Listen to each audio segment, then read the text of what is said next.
That was the first line on the note taped to the package that arrived at the Library of Congress in 1937. An unmarked wooden box, no return address, no postal stamps, nothing except that single handwritten sentence. What lay inside would go on to become one of the strangest, most hotly debated mysteries in modern American history: the Book of Passing. A manuscript that claimed to explain in vivid detail what happens to human consciousness at the moment of death. For decades, it was hidden from the public, locked away in climate-controlled archives, referenced only in cryptic internal memos. The government claimed it was of uncertain origin and questionable authenticity.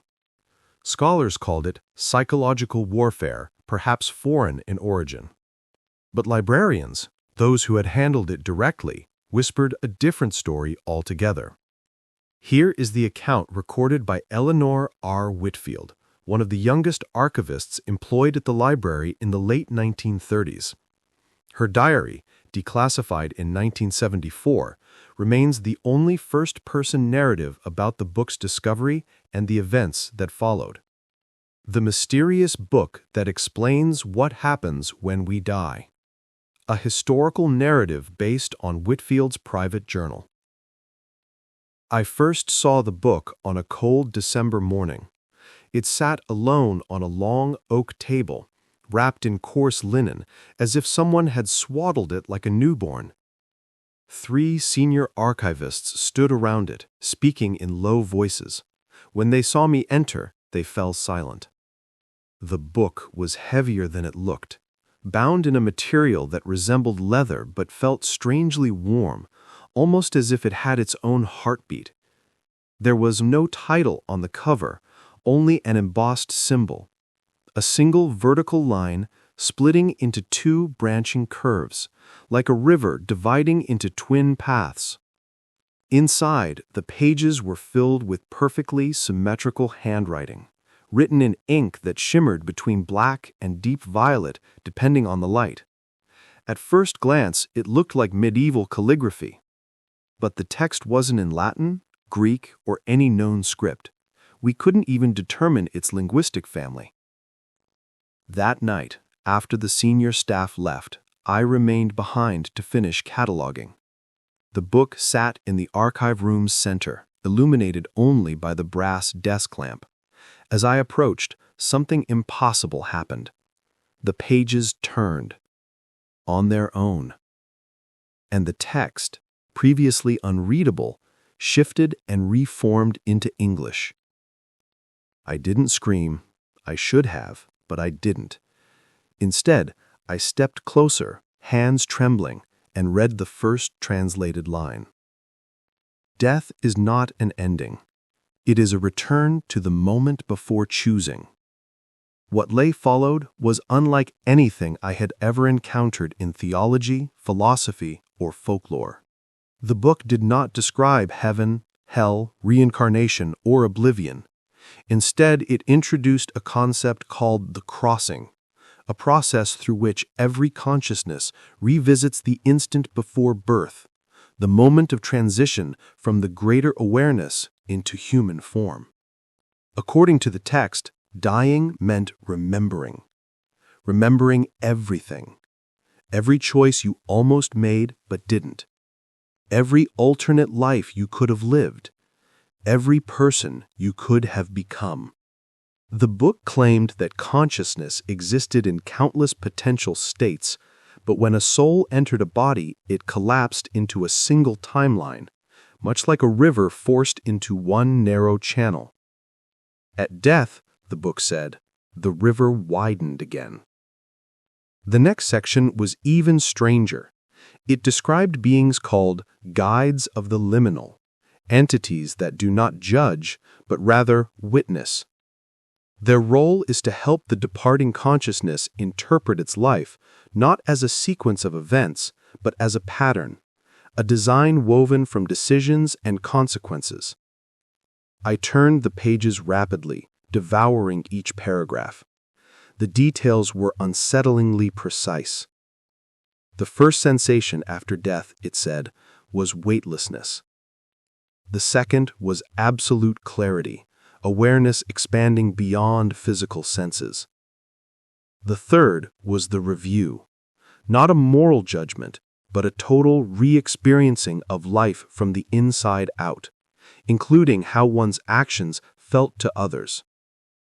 But the part that disturbed me most was the final stage, the choice of return.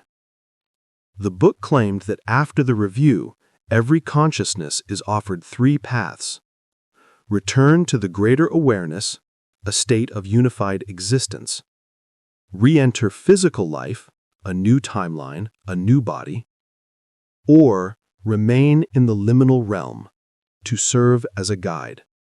Human religions, according to the text, were merely interpretations of fragments remembered during traumatic near-death experiences, echoes of the crossing. I read for hours, unable to stop. When the building lights flickered, indicating closing time, I reluctantly shut the book.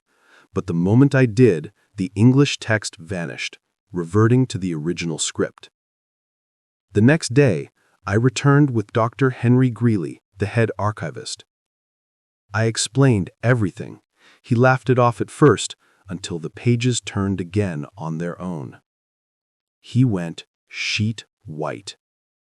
Within a week, the book was moved to a locked underground vault. 4 government officials arrived, though they refused to identify their departments. They interviewed me for hours, asking the same questions repeatedly. Had I told anyone?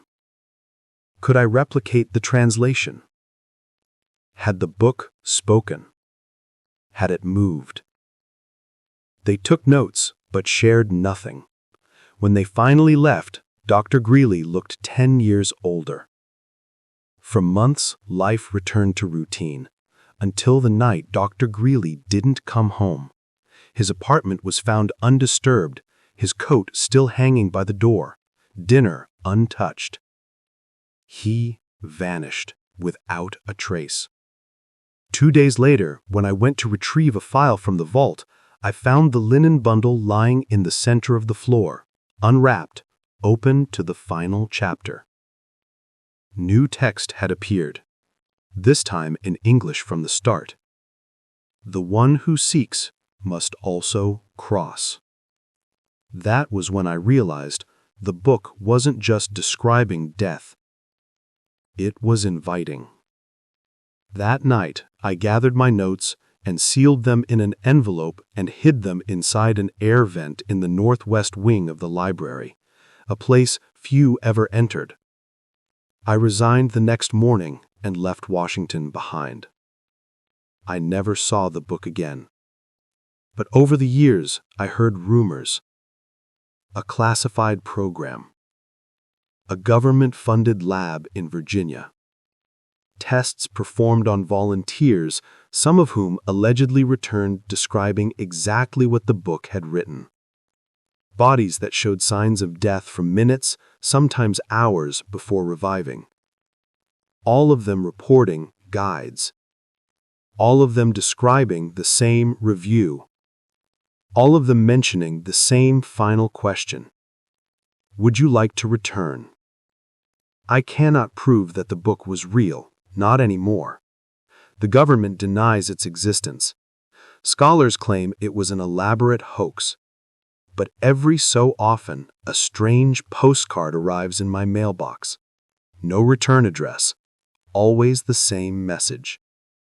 The river widens. And each time I can't help but wonder if Dr. Greeley found his way across, or if he became one of the guides, waiting patiently for the rest of us to remember the truth we've forgotten. Because if the book was right, and God help us if it was, then death is not a door closing. It is a door opening. And someone, somewhere, is holding it ajar.